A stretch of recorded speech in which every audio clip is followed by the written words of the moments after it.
Bonjour et bonne journée à tout le monde. On est le 30 novembre de l'an 2023, donc ça me fait plaisir d'être avec vous aujourd'hui pour la 12e séance du cours La persécution, l'Église et le disciple. Donc un gros merci à tous de nous suivre, de partager ces clips aussi. Il y a quand même pas mal d'écoutes et ça, c'est une bénédiction. Donc, la semaine dernière, j'avais évoqué l'idée que la 12e séance serait probablement la dernière, mais que c'était pas sûr, effectivement. Donc, il y en aura une 13e parce que les deux sujets qui sont à traiter aujourd'hui, ben, je voulais pas les traiter dans une seule séance, là. Ça aurait été un petit peu trop compressé. Donc, j'ai décidé d'en faire deux. Donc, ce soir, on va s'intéresser au livre La lettre aux Hébreux, souvent suggéré comme étant de l'apôtre Paul.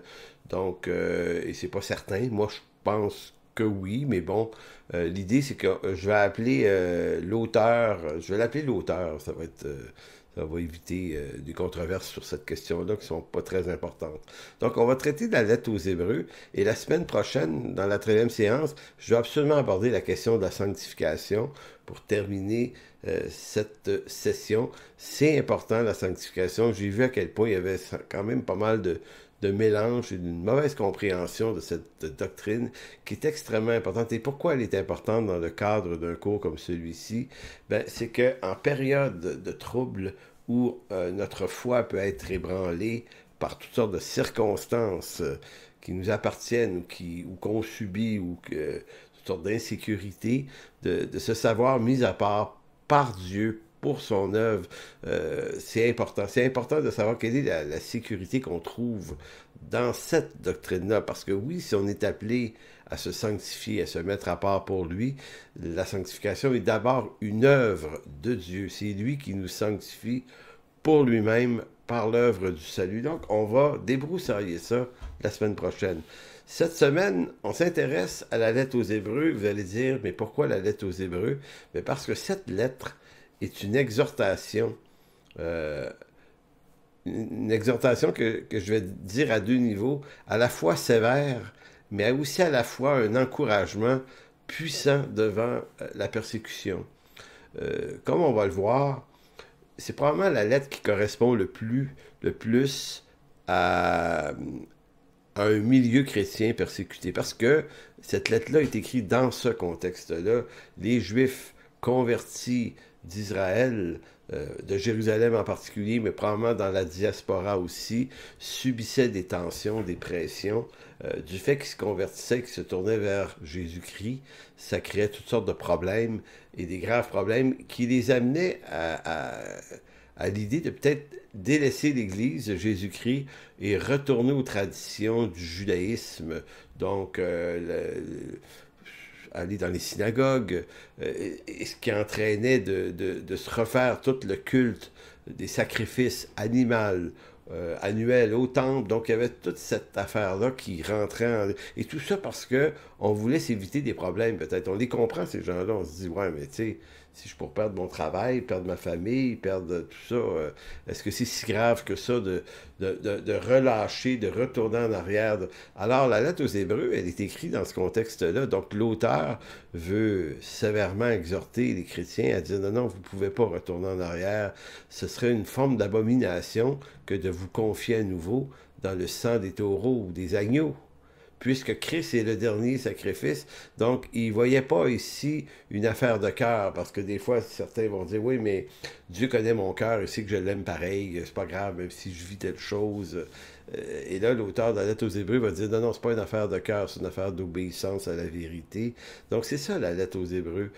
Donc, elle est une exhortation sévère, mais elle est aussi un encouragement à travers lequel l'auteur va tenter de montrer la supériorité de Christ et de l'œuvre de la nouvelle alliance qui s'incarne dans l'Église par le Christ devant l'imminence de la persécution. Donc, l'intérêt pour ce cours, c'est que on émet l'hypothèse depuis le début, là, depuis 12 semaines, qu'on entre nous aussi dans une période de persécution qui sera peut-être pas de la même texture, hein, on ne sera pas persécuté de la même façon, pour les mêmes exactes raisons, mais persécutés tout de même.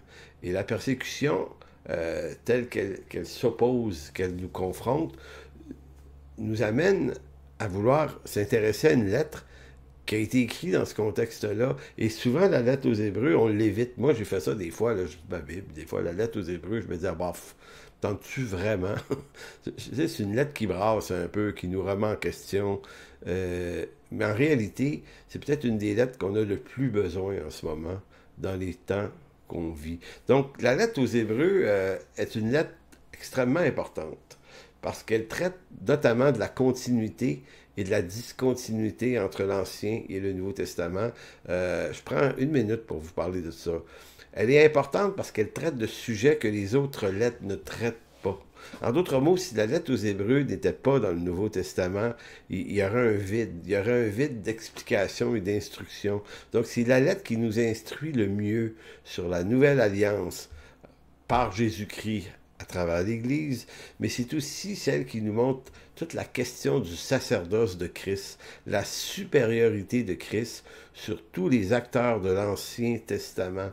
Donc, il y a une continuité, en d'autres mots. L'Ancien Testament, c'est les promesses, c'est les prophéties, c'est les grands héros, c'est les personnages qui sont extrêmement importants, mais tout ça pointe vers Jésus-Christ. Donc, l'accomplissement par le Christ de tout ce qui est l'Ancien Testament est dans la continuité. Mais il y a également discontinuité entre l'Ancien et le Nouveau Testament.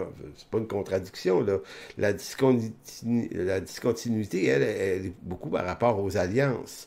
On passe d'une ancienne alliance, celle de la loi du culte de Moïse, la loi de Moïse avec le culte, les sacrifices, la sacrificature, le temple, et on passe à une toute autre chose en Jésus-Christ. Lui devient le temple, il devient le sacrificateur, il devient le sacrifice. Donc, on quitte une forme, hein? On quitte une forme d'alliance vers une autre qui est décrite comme une alliance plus excellente. Donc, discontinuité.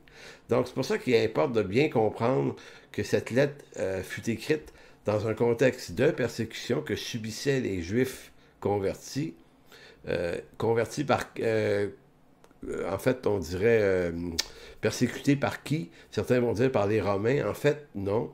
Les Juifs chrétiens de la première moitié du premier siècle subissent des persécutions par le judaïsme. C'est des Juifs qui les persécutent, par le Sanhédrin. On voit même l'apôtre Paul en Acte 9 qui, muni de lettres, pouvait même aller chercher les chrétiens juifs en dehors d'Israël. Il s'en allait à Damas. Donc on voit que le Sanhédrin avait des autorisations de pouvoir s'occuper des Juifs et à la limite les mettre en arrestation, même à distance.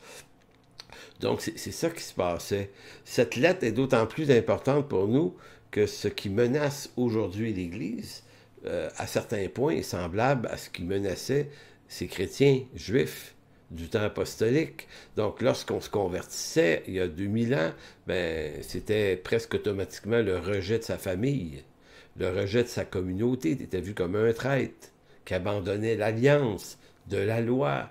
C'était comme une insulte à ta famille, mais c'était une bénédiction de Dieu. Mais voyez-vous, c'était un gros prix à payer.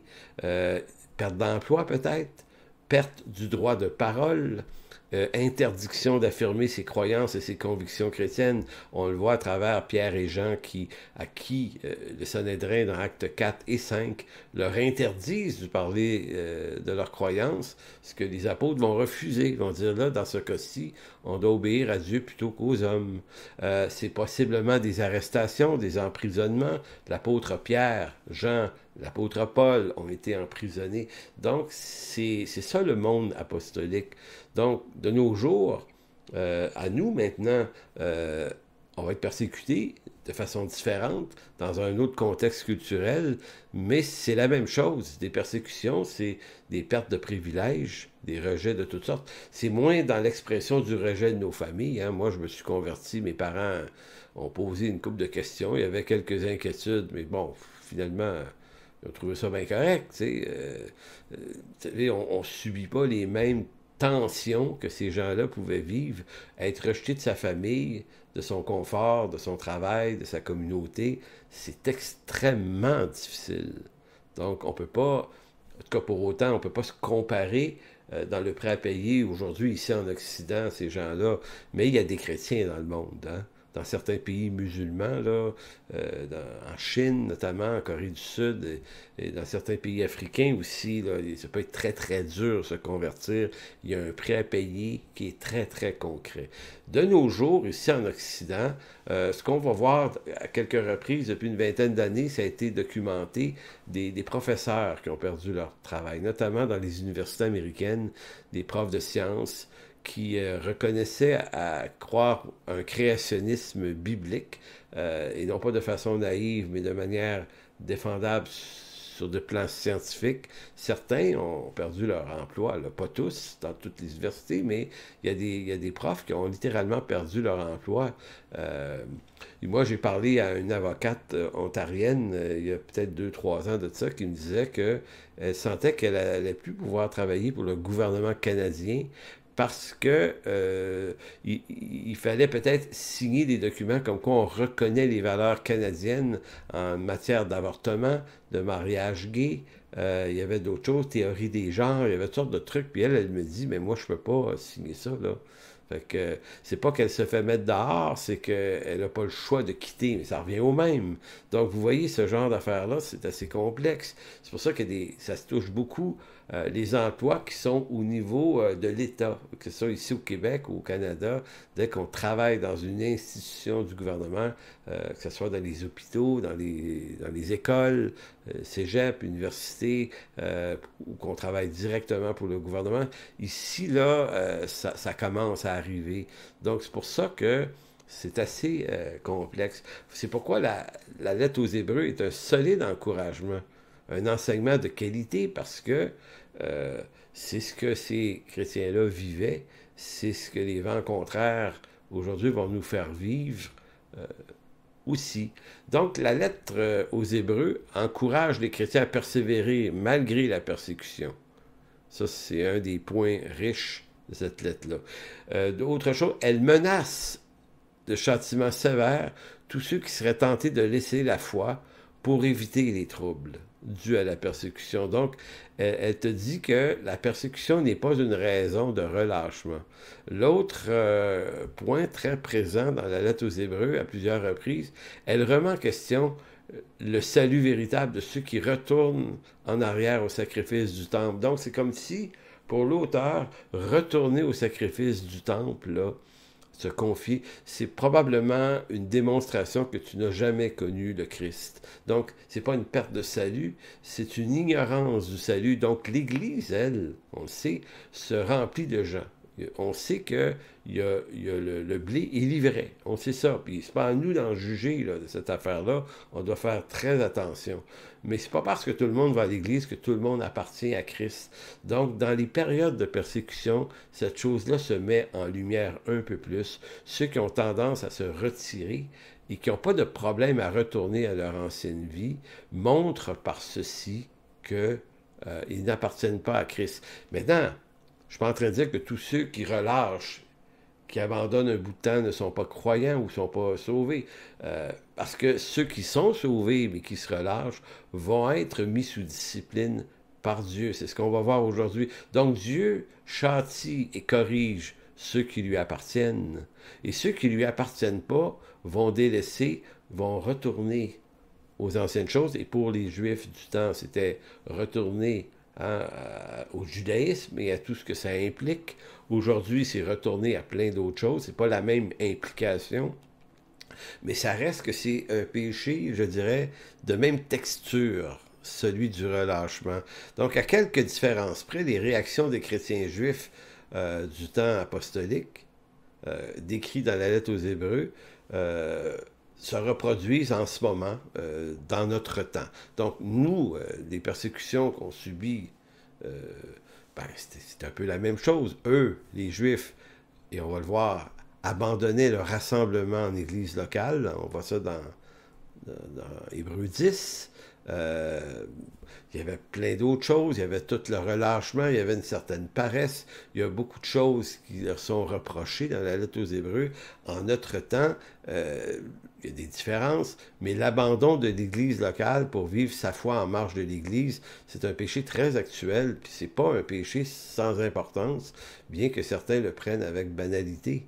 Et là, je veux faire un petit bémol ici, je veux faire attention, parce que je comprends aussi qu'il y a des chrétiens sans Église, il y en a pour qui ça arrive pour des raisons sérieuses et compréhensibles. Pour des raisons géographiques, on vit loin de toute église, il n'y en a pas vraiment dans le coin, ça se peut. Je connais des personnes également retraitées, âgées, qui vivent dans des édifices, dans des lieux. Euh, Ils sont coincés au 8e étage d'une place, c'est pas... Sont handicapés, ils ont des problèmes de santé, c'est pas possible.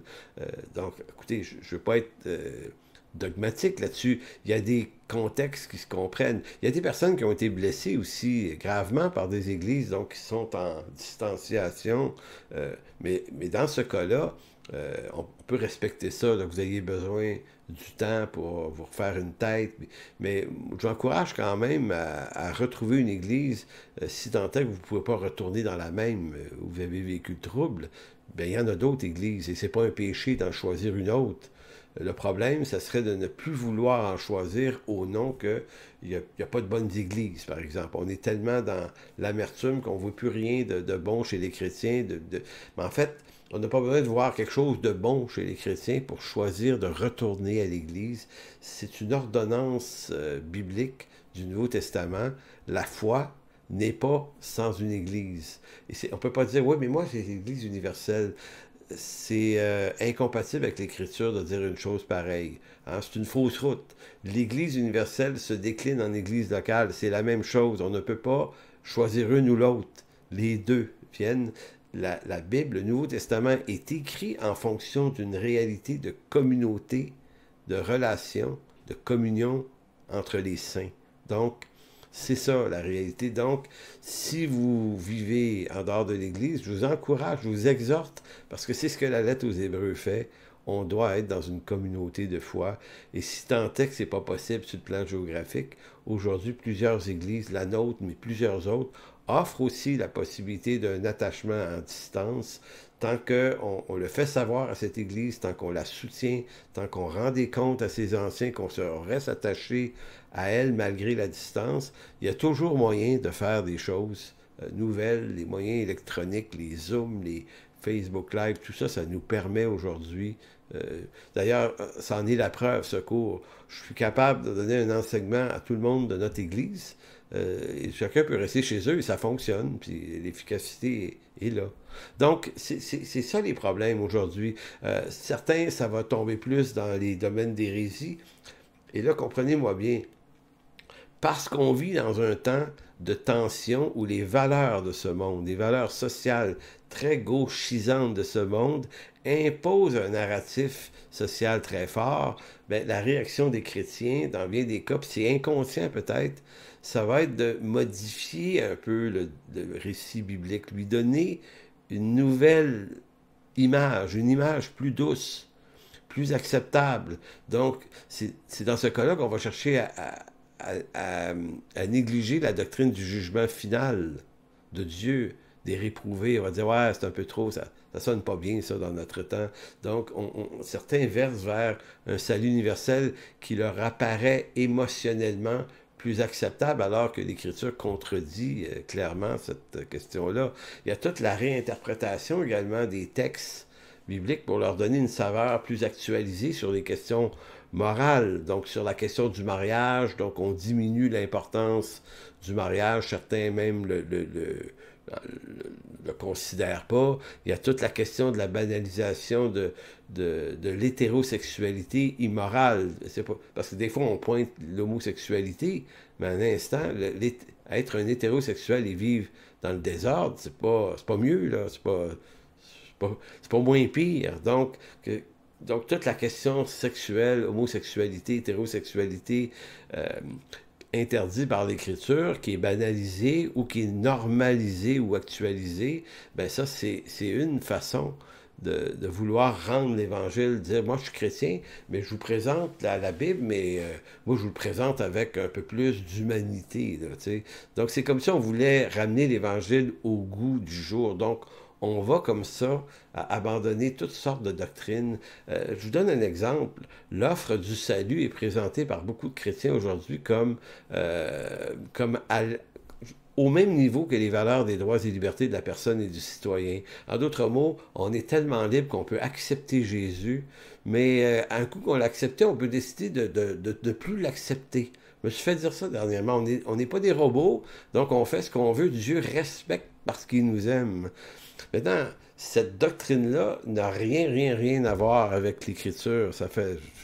Je n'expliquerai pas encore une fois, je dis ça souvent, mais c'est une hérésie de dire une chose comme ça. Ça n'existe pas, ce discours-là. Mais pourquoi plusieurs chrétiens le tiennent? Parce que c'est une belle harmonisation avec la conception païenne des droits et libertés, telles que prévues dans les chartes de nos gouvernements. Donc, c'est pour ça que il y a plein de choses comme ça. La féminisation du ministère pastoral aussi, qui est en vogue dans certains milieux, qui vise à satisfaire, si on veut, le discours féministe du 20e siècle. Il y a toute la question de rendre les églises plus pertinentes, plus en phase avec les valeurs du siècle actuel. Donc, toutes ces tentatives-là sont souvent des intentions, des efforts pour essayer de rendre l'Église pertinente et acceptable au jour d'aujourd'hui. Moi, je suis pas en train de dire qu'on doit manquer de sagesse, puis on doit être des radicaux, puis des trucs comme ça sur nos convictions. Tout ça doit se faire avec sagesse. Le problème, c'est qu'on ne peut pas enlever à l'Écriture son contenu. Qu'il soit théologique ou toute la question morale, ça reste des dogmes bibliques qu'on doit s'imposer. Et la lettre aux Hébreux, elle adresse ces questions-là pour les chrétiens et les valeurs de son temps.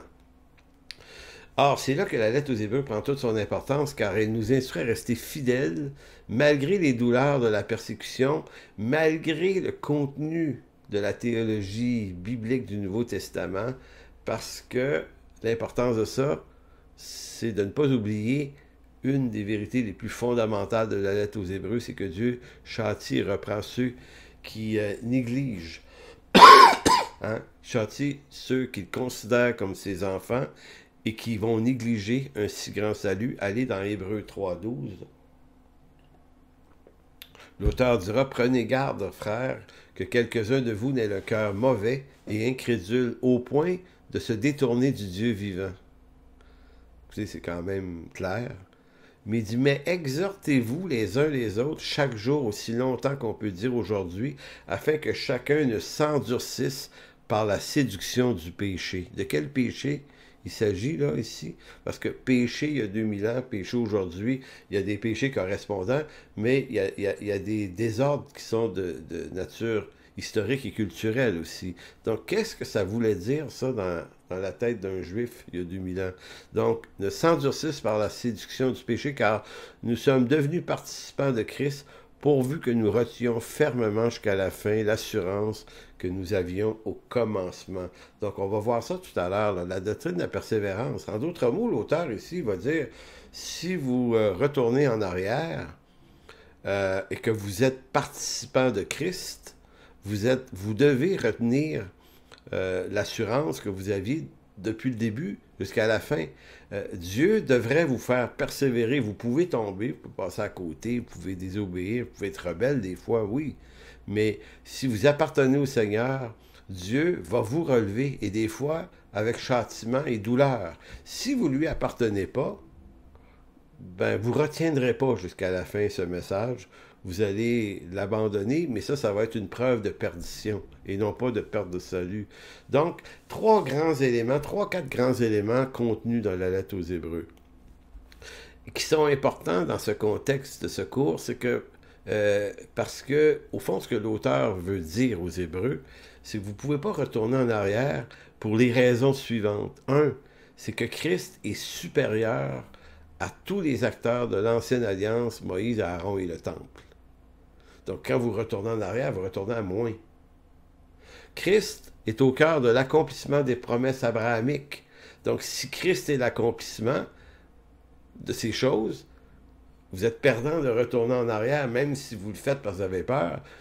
Vous devez combattre vos peurs, puis rester fidèle parce que le Christ est la finalité de ces choses. 3. La persécution et la nécessité de persévérer en demeurant fidèle à la communion des frères dans l'Église locale. C'est un autre point majeur de la lettre aux Hébreux. Et 4e point, l'auteur va se servir de la nouvelle alliance en Jérémie 31 qu'on a vu dans les dernières semaines parce qu'il veut montrer que cette alliance-là nouvelle est une alliance plus excellente que l'ancienne. Donc, ces quatre grands terrains-là, ces quatre grands points-là, veulent vraiment montrer la supériorité de la nouvelle alliance du Christ et de tout ce que l'Église amène. Donc, c'est comme s'il disait, comment pouvez-vous vous relâcher dans ces choses? Maintenant, comment on traduirait ça aujourd'hui? Parce que nous, évidemment, le relâchement, c'est pas pour retourner à l'ancienne alliance. Là, dans la plupart, ça sera pas exactement la même orientation de faiblesse, mais ça reste que se relâcher, tout quitter, abandonner, ben ça nous amène à s'exposer aux mêmes sévérités. Néanmoins. Donc, tout à l'heure, j'ai parlé du péché. Hein? J'ai dit le péché des Hébreux, qu'est-ce que c'était? Parce qu'on voit ça à plusieurs reprises dans la lettre. Là, l'auteur va parler de ceux qui sont tombés, hein, en Hébreux 6. Il va parler de ceux qui ont péché. À plusieurs reprises, ça, cette expression-là. Donc, de quel péché parle-t-il? Il semble que l'auteur fait référence au péché. Et là, je vais le décliner de différentes explications. Ça serait le péché de devenir négligent dans la foi, négligent dans l'engagement. C'est le péché du relâchement, de l'abandon de la foi, à la manière des Hébreux dans le désert, parce que ce que l'auteur va faire, il va comparer, lui, sa génération, celle des apôtres, à celle des Hébreux qui avaient crié au Seigneur pour être affranchis du peuple égyptien. Dieu entend leur cri, il leur envoie un sauveur, Moïse, qui les fait sortir et il les amène au désert. Donc, ils sont rendus libres. Mais il faut remarquer que la liberté ne les a pas rendus plus heureux. On veut la liberté, mais on ne sait pas quoi faire avec. C'est leur cas eux aussi. Donc, c'est comme s'il va se servir de l'histoire des Hébreux sortis d'Égypte en montrant qu'eux ont passé 40 ans à murmurer, à se rebeller contre Moïse, à manifester leur incrédulité et à quelquefois manifester leur désir de retourner en Égypte. Donc, eux aussi avaient ce relâchement à vouloir revenir en arrière. Donc, comme s'ils en venaient à préférer l'esclavage en Égypte que la liberté avec Dieu, même dans un désert. Donc, il leur dit, vous êtes, vous, de la première génération, coincés dans le même problème. En Christ, vous trouvez la liberté de l'esclavage de la loi. Maintenant, vous voulez retrouver l'esclavage de la loi pour éviter les persécutions et le désert que peut amener l'Évangile et le fait d'être devenu chrétien. C'est une très, très mauvaise idée. Donc, en Hébreux 6.11, il va leur dire « Nous désirons que chacun de vous montre le même zèle pour conserver jusqu'à la fin une pleine espérance. Donc, perdez pas votre espérance, en sorte que vous ne vous relâchiez point, mais plutôt que vous imitiez ceux qui, par la foi et la persévérance, héritent des promesses. » Donc, vous avez le choix entre vous relâcher ou imiter ceux. Qui ceux? Probablement que l'auteur de la lettre aux Hébreux fait référence aux grands héros, personnages de l'Ancien Testament, qui ont tous persévéré. Hein, qu'on commence par Noé, Abraham, les fils d'Abraham, qu'on parle de Josué, après ça de Moïse, on peut parler des prophètes et des rois. La particularité de tous ces gens-là, c'est qu'ils ont persévéré jusqu'à la fin. Maintenant, ils ont persévéré avec misère. David, c'était tough, il y avait des faiblesses énormes. Josué avait des doutes énormes aussi. Tous ces hommes-là ont eu d'énormes combats, c'est tough. C'est tough persévérer. Mais ils ont persévéré. Donc, l'auteur dit, prenez comme modèle ceux qui ont persévéré jusqu'à la fin et qui ont montré par là qu'ils étaient les héritiers des promesses et de ne pas être comme ceux qui se sont relâchés. Donc, la doctrine de la persévérance, notamment en théologie réformée, est très importante parce qu'elle affirme par l'Écriture que ceux qui appartiennent réellement à Dieu, malgré des moments difficiles, quelquefois, voire même souvent, vont toujours se relever, persévérer jusqu'à la fin parce que Dieu n'abandonne jamais ses brebis. Et ça, il faut le comprendre. Ceux qui abandonnent et qui reviennent jamais ne sont simplement pas des brebis qui appartenaient au Seigneur. C'est pour ça que chez certains, on va dire qu'ils ont perdu leur salut. L'Écriture ne parle pas de perte de salut, elle parle de avoir eu le salut ou ne pas l'avoir eu. Le blé livrait. D'ailleurs, dans Luc 15,3, vous avez cette parabole que je ne lis pas, mais la brebis perdue sur les 100 brebis. Là. Que fait le berger lorsque une brebis s'en va? Puisqu'elle est une brebis, puis puisqu'elle lui appartient, il va laisser les 99, il va aller chercher cette brebis. Il ne va pas aller lui offrir par libre arbitre, veux-tu revenir, veux-tu pas revenir? Il va la prendre, il va la mettre sur son cou. Certains vont dire, il lui cassait une jambe pour qu'elle ne puisse pas se sauver. Puis il la ramène. Puis c'est ça l'œuvre de Dieu. Donc, il faut le comprendre de cette façon-là. En Jean 10, verset 27, puis c'est redit souvent, ça, la doctrine de la persévérance dans le Nouveau Testament. C'est juste qu'on ne se rend pas compte, là, mais Jean 10, 27, mes brebis entendent ma voix, je les connais. Mes brebis, les brebis qui ne m'appartiennent pas, n'entendent pas ma voix. Mes brebis qui ne m'appartiennent pas, ou des brebis qui ne m'appartiennent pas, vont se sauver. Mais il dit, mes brebis entendent ma voix, je les connais, elles me suivent. Elles me suivent, je leur donne la vie éternelle, elles ne périront jamais et personne ne les ravira jamais de ma main, ou pas le mot jamais, ne les ravira de ma main. Mon Père qui me les a donnés est plus grand que tous et personne ne peut les ravir de la main de mon Père. Moi et le Père, nous sommes un. C'est intéressant de voir que Jésus affirme que ces brebis-là ne peuvent pas lui être enlevées, elles ne peuvent pas se sauver, elles ne peuvent pas être ravies de sa main. Et s'il y en a une qui se sauve, il va la chercher. Maintenant, il faut faire la différence entre ceux-là et ceux qui se sauvent et qui ne reviennent jamais et que le Seigneur ne va pas chercher. Donc, c'est pour ça qu'il faut être très attentif parce que l'auteur de la lettre aux Hébreux, lui, il n'est pas en train de dire « je connais ceux qui lui appartiennent et ceux qui ne lui appartiennent pas ». Mais il est en train de dire « cher ami, si vous vous relâchez, êtes-vous pas en train de montrer par là que vous ne lui appartenez pas? » Non, non, il dit « on s'attend à mieux de vous ». Donc, c'est pour ça que la lettre aux Hébreux est un avertissement sévère qui exige de nous qu'on prenne garde au choix ténébreux, au relâchement et à toutes ces tendances qui sont présentes en nous. Moi je le sens, moi, ces affaires-là. Des fois, je suis là, tu sais, l'Église, tu sais, la prière, l'Écriture. Et là, à un moment donné, je me dis, non, regarde, mets-toi à part, sanctifie-toi pour ça, c'est important. On va voir quelques mots-clés dans Hébreux 3. Hébreux 3,15 qui décrit encore la nature du péché à travers des comportements. Hein?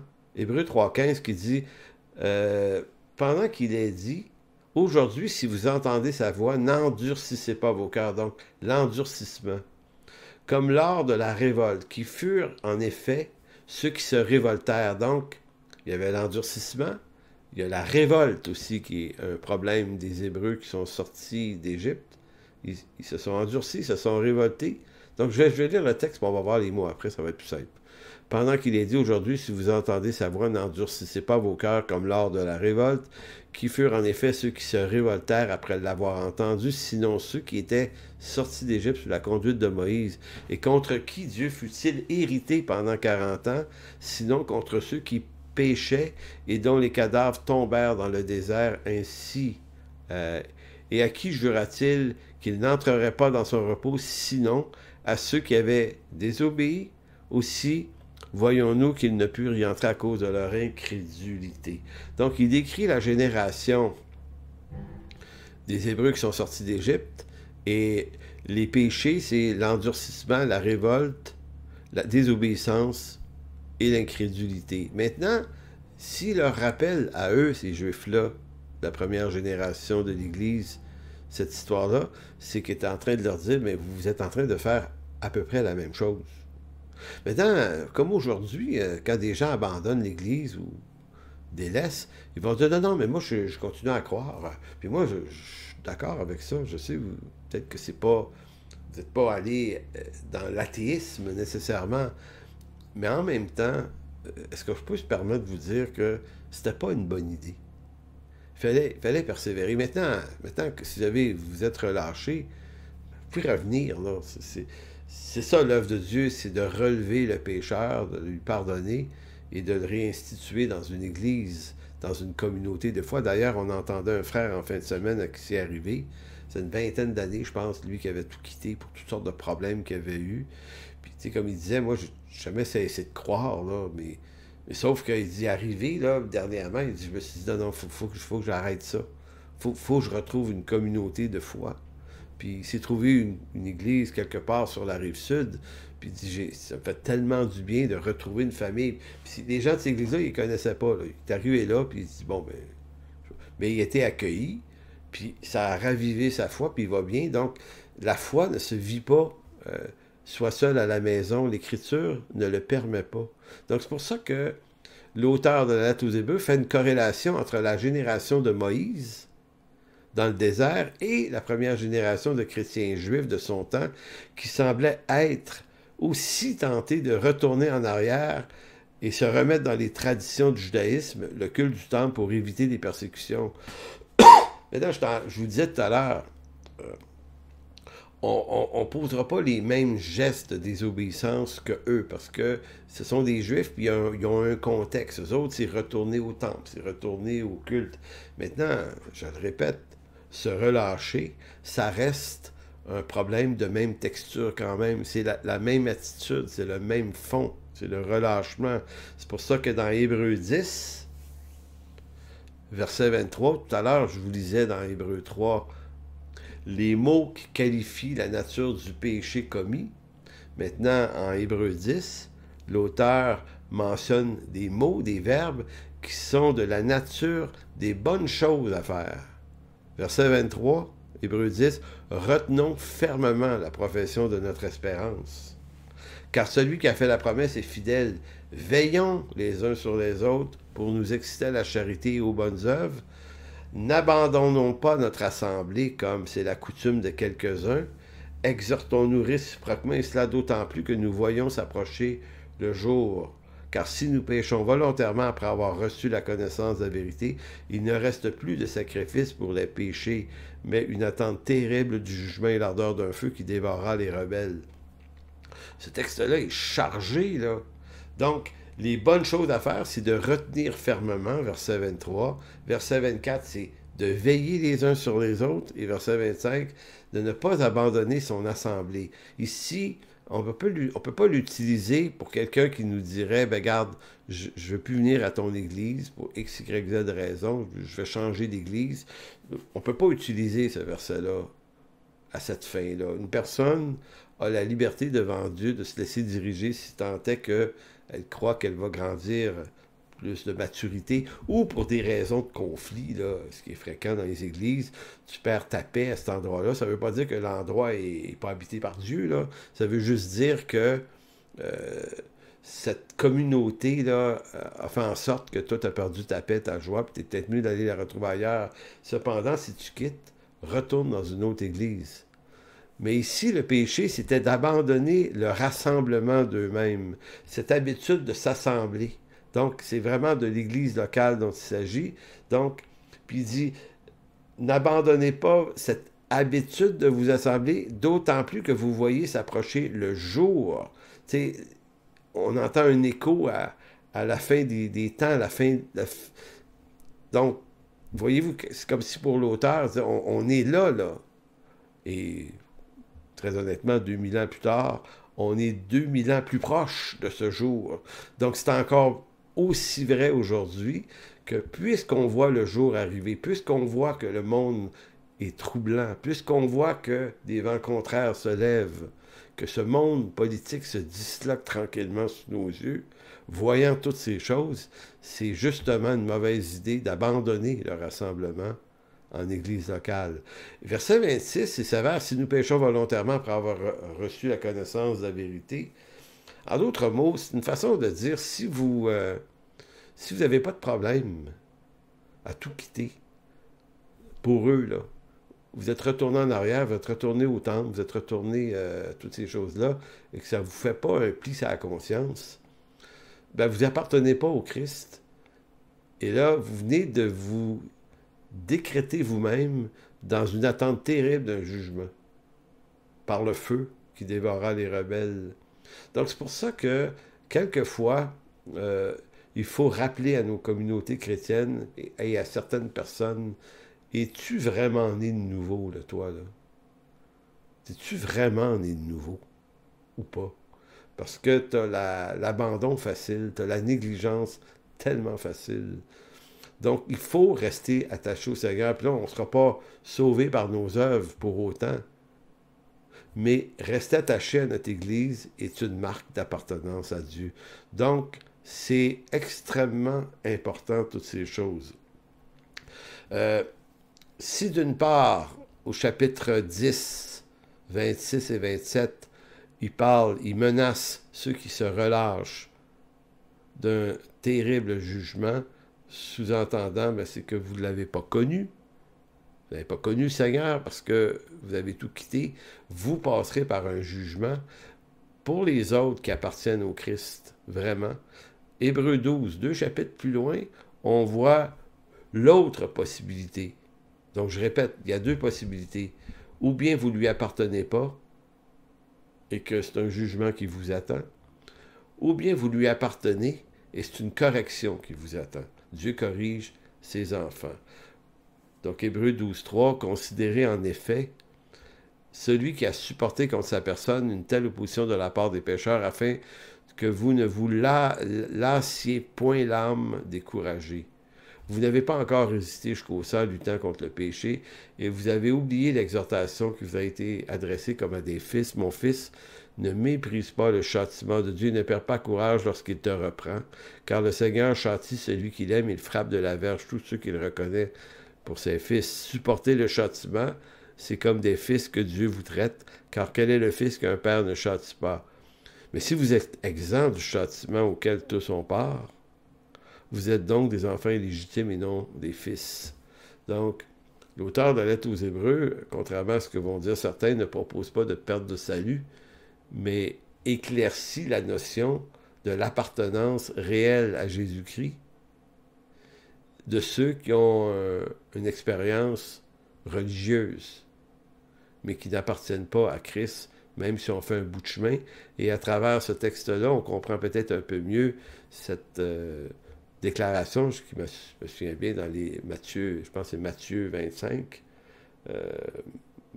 peu importe, ou 24, tu sais, il veut dire, retirez-vous de moi tous ceux qui commettent l'iniquité, car je vous ai jamais connu. Il va dire, oui, mais n'avons-nous pas fait ceci en ton nom, puis des miracles. Il va dire, non, je vous ai jamais connu, vous êtes des ouvriers d'iniquité. Donc, c'est ça toute la question. C'est que nous, on est devant nos communautés chrétiennes, il y a plein de monde qui sont là, mais il y a du blé de livré, ça nous appartient. Il faut faire attention à ça. On peut blesser puis briser des gens en laissant entendre que parce qu'ils ont des faiblesses ou qu'ils ont abandonné un bout, que c'était des enfants du diable et pas des enfants du Seigneur. Non, on va pas là. C'est pas à nous de faire cette distinction-là, bien que des fois ça saute aux yeux, là, mais il faut être extrêmement prudent. Nous, là, on est là pour encourager, relever, exhorter à se relever, là. Hein? C'est ça qu'on doit faire, c'est notre travail, c'est l'œuvre d'un berger, c'est ça, c'est de toujours aller chercher les brebis, puis de faire le plus, le 1000 de plus, le mieux s'attendre au mieux, évidemment, sauf que on comprend à travers le texte de Matthieu, pas de Matthieu, mais de Hébreux 12, ceux que Dieu reconnaît pour ses enfants, s'ils s'égarent, Dieu va les corriger, comme le berger qui va chercher la brebis, il ne la laissera pas s'égarer. Et il y en a, il ne faut pas dire, ouais, mais Dieu est amour, il te laisse te perdre. Non, si tu y appartiens, Dieu est un Père aimant qui va aller te chercher. Donc arrêtez de dire, ouais, mais moi, là, je ne veux pas être un robot. Ça n'existe pas, cette conception-là, dans l'Écriture. Les robots n'existaient pas dans le temps.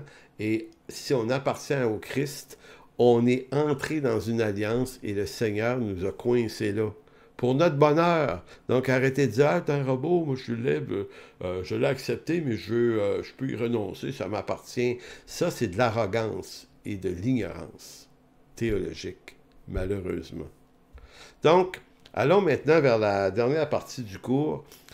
L'auteur de la lettre aux Hébreux parle énormément de la nouvelle alliance et la présente comme une alliance plus excellente. Donc, pour lui, là, je l'ai dit tout à l'heure, je le redis maintenant plus précisément, quand il parle à des chrétiens de son temps, c'est comme s'il leur disait, mais qu'est-ce que vous avez à faire de retourner sur la vieille route, sur une vieille alliance qui ne vous délivre pas, alors que la nouvelle est de loin plus excellente? Maintenant, pour lui, là, c'est une façon d'encourager les chrétiens de son temps à dire, écoutez, je sais que c'est tough, je sais que vous êtes persécutés, probablement que vous avez perdu des choses, probablement que c'est pas toujours heureux, cette affaire-là, peut-être. Mais l'alliance en Jésus-Christ ne peut pas être abandonnée. Elle est de loin tellement supérieure à l'ancienne que vous ne pouvez pas abandonner ça. Puis si on pouvait traduire ça en langage de notre temps, ben c'est par le chemin étroit puis le chemin large. Le chemin étroit, là, il est plus dur. C'est vrai. Mais il mène à la vie. Non pas seulement à la vie éternelle, mais à la vie. Moi, généralement, les croyants, les chrétiens sérieux qui prennent l'Écriture au sérieux puis qui prennent leur engagement spirituel au sérieux, vivent des temps difficiles, mais je vois chez eux, chez ces gens-là, beaucoup plus de stabilité dans la paix et la joie que ceux qui vont vivre ça à moitié-moitié ou qui abandonnent un peu, qui sont dans l'instabilité. C'est le malheur. Donc, la route large et spacieuse, si tu décides de t'installer là parce que tu as peur des renoncements que le chemin étroit appelle, ben, tu renonceras pas à grand-chose, tu vas être dans la route large, mais tu es malheureux, puis tu le sais que tu l'es. Tu es dans l'ambivalence continuelle, dans la culpabilité, dans les ressentiments, dans les regrets. Tu sais que tu n'es pas sur ton X, là. Donc, fais une chose. Relève-toi. Va voir une église dans ton coin ou plus loin. Trouve une église qui a de très bon enseignement. C'est absolument primordial. C'est pas c'est pas les chants les plus enjoués avec le plus de light show qui est important, là. C'est être solidement nourri de quelque chose de solide, là. Puis reprends ta vie spirituelle avec le Seigneur en main, et il va te bénir, il va te relever, il va te pardonner, il va te faire du bien. Parce que l'alliance en Jésus-Christ est une alliance plus excellente. Donc, ce que l'auteur de la lettre aux Hébreux cherchait à dire aux chrétiens relâchés de son temps, on peut se le redire d'une autre façon aujourd'hui. Voyez-vous? Donc, c'est un encouragement, verset 14, Hébreux 10, 14, il dit, car par une seule offrande, il a amené à la perfection pour toujours ceux qui sont sanctifiés. C'est ce que le Saint-Esprit nous atteste aussi, car après avoir dit, voici l'alliance que je ferai avec eux. Nouvelle alliance ici, hein? Après ces jours-là, dit le Seigneur, je mettrai mes lois dans leur cœur et je les écrirai dans leur esprit. Il ajoute, je ne me souviendrai plus de leurs péchés ni de leur iniquité. Donc l'auteur aux Hébreux fait un lien avec la nouvelle alliance de Jérémie 31, ici. Et ce qu'il dit, c'est que Dieu, dans la nouvelle alliance, en Jésus-Christ, a amené les sanctifiés, ceux que lui a mis à part pour lui, et les amène à la perfection. Téléios, mot que je cite souvent, télos, dans le grec, veut dire perfection, mais au sens de finalité. Amener une chose à sa raison d'être finale, à sa vraie finalité, à sa perfection, à sa maturité. Donc, il dit, il a amené à maturité, ou il a amené à la finalité pour toujours ceux qui sont sanctifiés. Ça veut dire que quand tu appartiens à Christ, il va t'amener dans la finalité de son œuvre. C'est pas toi qui va t'amener là. Lui, il va t'amener là. Donc, l'auteur dit, les gars, vous pouvez pas négliger ça, là. Vous pouvez juste pas négliger ça. Or, tout ce qu'on trouve, tout cela se trouve son plein accomplissement dans l'Église, qui est le lieu de l'accomplissement de la nouvelle alliance promise en Jérémie 31, cette nouvelle alliance qui semblait se projeter pour Israël et Juda dans Jérémie 31, de la façon que c'est écrit. Oui, mais sauf que dans l'accomplissement du Christ, c'est à travers Jésus-Christ. Paul va dire dans 2 Corinthiens, chapitre 3, verset 6, « Il nous a rendus capables d'être les ministres d'une nouvelle alliance, non de la lettre, mais de l'esprit, car la lettre tue, l'esprit vivifie. » Voyez-vous, l'apôtre Paul avait cette compréhension-là. L'Église est vraiment le lieu de l'accomplissement de la nouvelle alliance, qui n'est pas appuyée sur la lettre qui tue, c'est-à-dire la loi de Moïse qui nous condamne, mais sur l'esprit de vie en Jésus-Christ par la nouvelle naissance. Donc, il n'y a pas de doute. Donc, l'auteur de la lettre aux Hébreux, c'est ce qu'il fait. C'est ça sur quoi il s'appuie.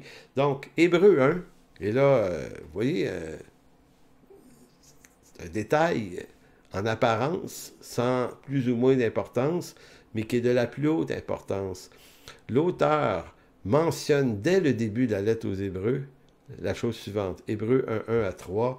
Après avoir autrefois et à plusieurs reprises, et de plusieurs manières, donc autrefois, à plusieurs reprises, de plusieurs manières, parlé à nos pères par les prophètes, Dieu, dans ces derniers temps, donc l'auteur considère qu'ils sont dans les derniers temps, nous a parlé comment? Nous a parlé par le Fils. Je dis souvent, Christ est la nouvelle herméneutique. C'est à lui qu'est confié le mandat d'interpréter tout ce qui a été dit dans l'Ancien Testament. Et en eschatologie, c'est de la plus haute importance parce que si on néglige ce seul détail-là, on interprète les textes prophétiques de l'Ancien Testament sans tenir compte du Christ. Donc, la nouvelle alliance est en Christ, mais certains prennent cette alliance-là et la reproduisent dans un temps futur pour Israël, alors que pour les auteurs du Nouveau Testament, ça s'est produit déjà il y a 2000 ans. Donc, il y a 2000 ans, Dieu a parlé par le Fils, et c'est à travers les paroles du Fils que la vérité est pleinement révélée sur l'Évangile. Pourquoi? Parce qu'il est l'héritier de toutes choses. Il va dire par lequel il a aussi créé le monde, qui est le reflet de la gloire et l'empreinte de sa personne, soutenant toutes choses par sa parole puissante, a fait la purification des péchés, c'était celle à droite de la majesté divine. Écoutez, l'auteur dit, écoutez, le Christ est de toutes les manières possibles supérieur en tant que celui qui parle, celui qui est l'héritier, celui qui est le reflet de la personne de Dieu, celui qui est la parole de Dieu, celui qui a fait la purification des péchés et celui qui est assis à la droite de Dieu. Maintenant, toutes ces choses ne sont pas pour un futur, sont déjà accomplies en lui.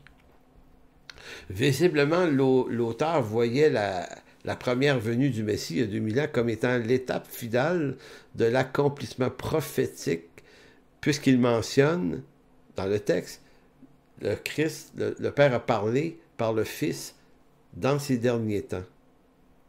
Donc, allez dans Hébreux 6, on va lire 2 textes de la lettre aux Hébreux pour montrer à quel point l'auteur de la lettre aux Hébreux essaie de dire aux Hébreux relâchés qui sont en train de faire une mauvaise chose, parce que la nouvelle alliance ne leur garantit pas nécessairement la paix ici-bas, mais une paix durable dans le ciel. Et il va dire ceci, lorsque Dieu fit la promesse, Hébreux 6,13, fit la promesse à Abraham, ne pouvant jurer par un plus grand que lui, jura par lui-même et dit, certainement je te bénirai, je multiplierai ta postérité.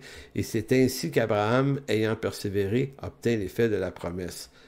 Verset 16, « Or les hommes jurent par celui qui est plus grand qu'eux, et le serment est une garantie qui met fin à tous leurs différends. » C'est pourquoi Dieu voulant montrer avec plus d'évidence aux héritiers de la promesse, qui sont-ils les héritiers de la promesse?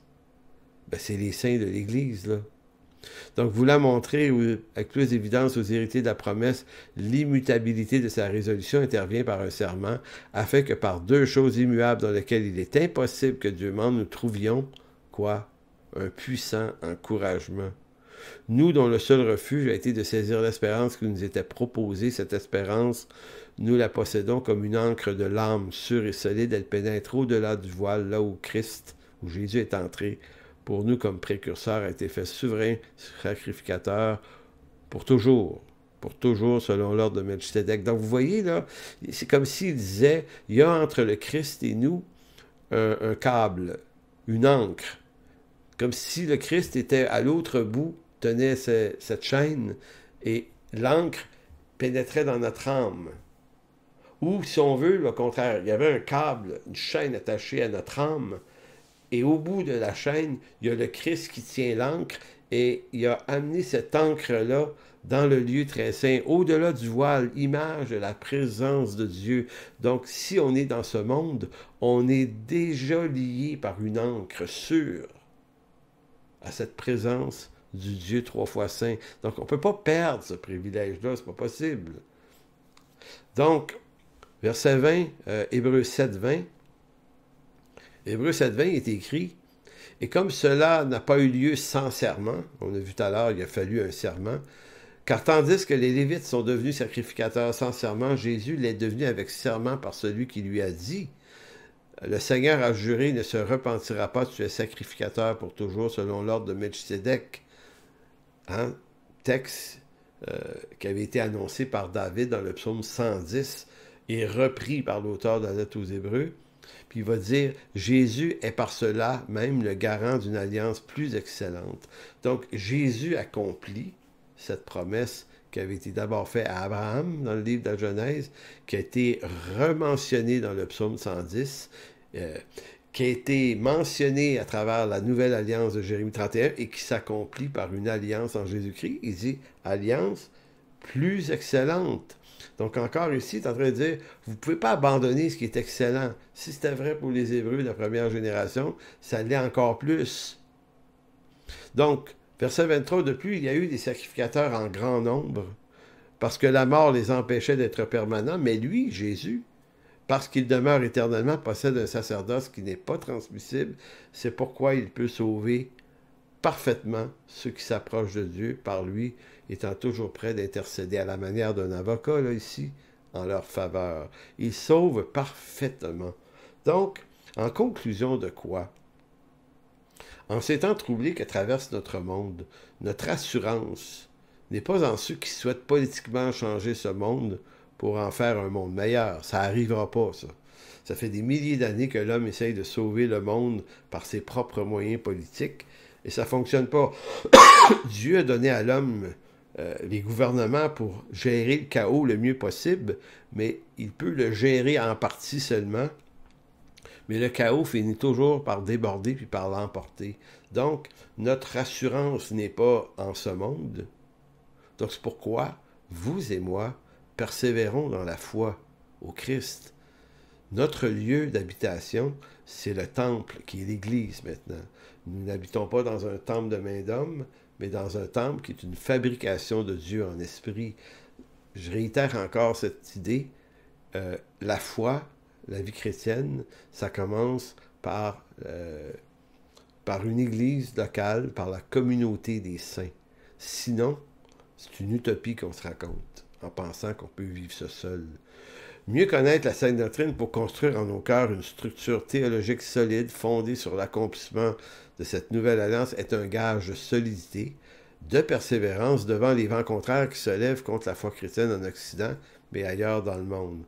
L'apôtre Pierre a dit en sa deuxième lettre, 2 Pierre 1, 5 à 8, « À cause de cela, faites tous vos efforts pour joindre à votre foi la vertu, à la vertu la science, à la science la tempérance, à la tempérance la patience, à la patience la piété, à la piété l'amour fraternel, à l'amour fraternel la charité, car si ces choses sont en vous, et ils sont avec abondance, elles ne vous laisseront point oisifs ni stériles pour la connaissance de notre Seigneur Jésus-Christ. » Donc, c'est sur ces mots que je termine cette séance 12 en espérant que vous ayez, un peu comme moi, saisi l'exhortation de l'apôtre qui a écrit ça.